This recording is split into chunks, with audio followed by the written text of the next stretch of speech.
With all the amazing products Wizards put out this year for 2021, it really starts to make you wonder, 2022, what are they going to do? And what will the price be?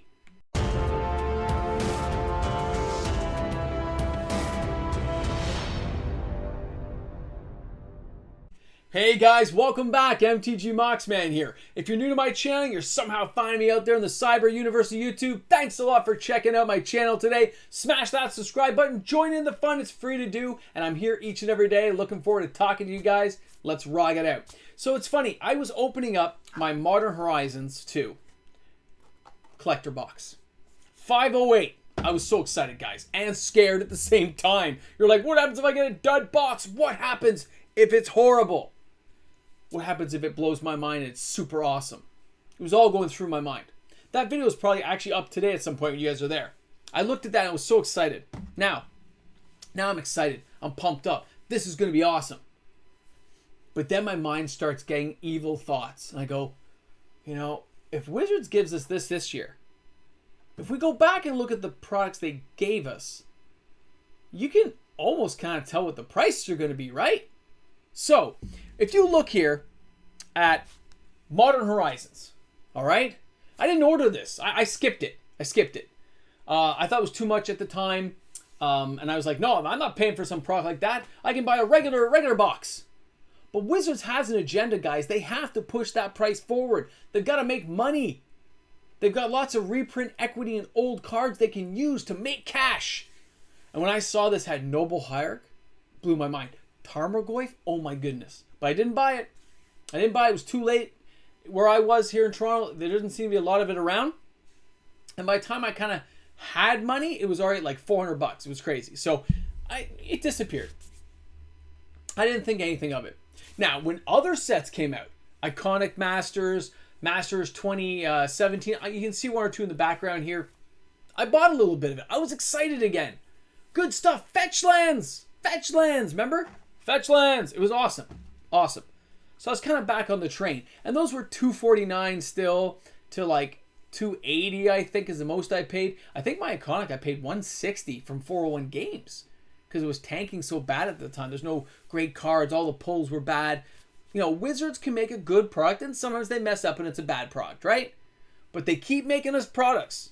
And the products generally, once or twice a year, are costing more than, say, the normal draft box. But then they introduced the set boosters. It's going to push things up a little bit, right? More craziness fun. I like it. I do. I just wish there was still 36 packs. I get it, though. I get it. Saves a little bit of paper, saves some shipping. I understand, Wizards. Good stuff, though. Good stuff. Now, when I bought these, I didn't really open that much. Okay? I may have opened some packs with some friends, but I really wasn't opening it. What got my attention to open it was Ultimate Masters. I was still playing with a lot of old school cards. That's generally how I play. And I told you, my mind is wandering right now. As I'm talking about this conversation, I was thinking about this. I said, when I got that box, and it was like $349, I think it came to $409 with tax. I was like, this is going to be awesome.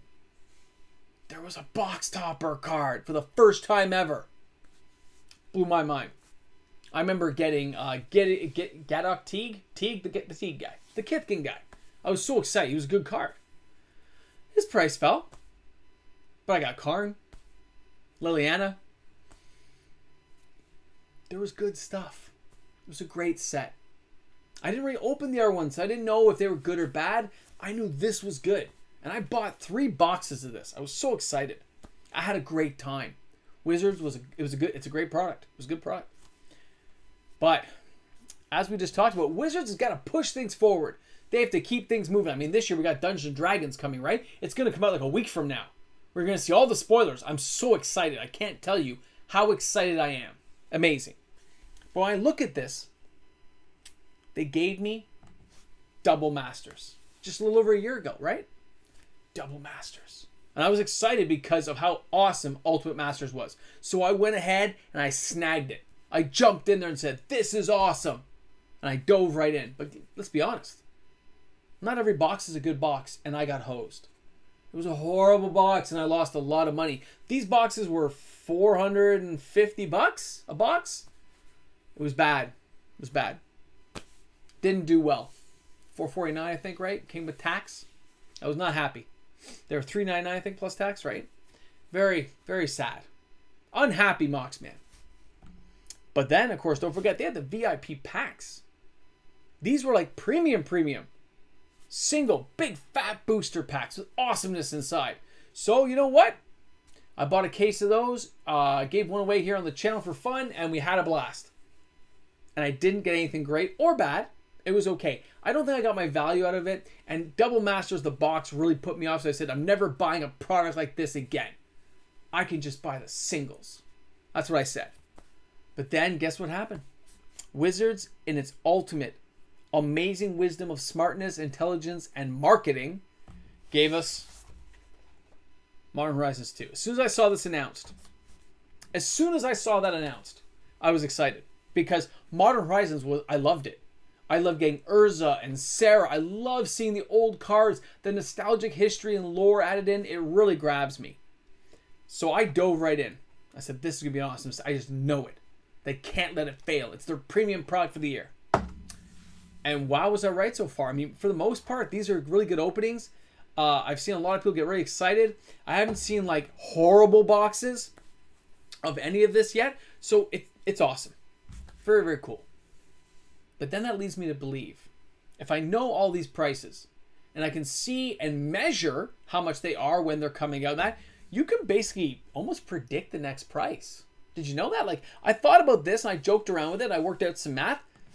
I believe the next product, the next premium product next year in 2022 will be between $499.95 Canadian and $509.99 Canadian. Now, how does that make you feel when you know that that's going to be, if I was 100% accurate and this is the price between this $10 variance, how does that make you feel at home? How do you feel about that? Do you care about an extra $50 if the reprint equity is good enough? Because Wizards is going to keep bringing up these awesome cards and find new ways of giving us, like, it's interesting stuff. You got to admit, like, the cards in here are awesome. Gave us a lot of fetch lands. What reprint equity can they put in there to drive things up? Imperial Seal? There's lots of good cards they can still bring up that they haven't brought up now. Not to mention, another premium product could be a mix of anything. It could be Vintage Masters, Legacy Masters. It could be a new remastered set, but with multiple Chaos sets or something. You don't know. I have no idea what the product would be. I just know generally that's what the price is going to be. It's about $50 more than every previous product. Give or take a few dollars. So I'm curious to think, though, guys, what do you feel when you see that that's here? Let me show you again that that's the price. Because for some reason, it's not really bothering me. I'm really on a high with how great I'm loving Modern Horizons 2. I'm really liking it. And the D&D set, they kept it at the same basic price like a core set or a normal draft series set, a standard set. So I'm happy with that. I felt like they've done a good job. I'm generally pleased. I'm liking what I'm seeing on the channel from the people who've told me what they've opened and other channels, the openings I've seen. It seems very reasonable to expect over the course of a year something to go up $50. It's still a lot of money. And I know there's lots of people on my channel who do think it's getting a little bit pricey to play. I understand. I'm not going to say that it's not realistic, because it is getting very pricey to play it and to buy the super high premium stuff. But I know lots of people who have found ways around this type of buying premium products. There's lots of ways around it. You just have to kind of finagle it around a little bit. But when I looked at it, I said, that would not shock me. I am okay with that price. And who knows whatever products they'll give us that year. Some might be a little bit higher, like another Time Spell remastered set. Some a little bit perked up, that cost a few bucks more. But there's still be lots of draft sets that won't cost as much. Maybe they etch up $1 or $2, but guys, that's inflation. Inflation, things go up, right?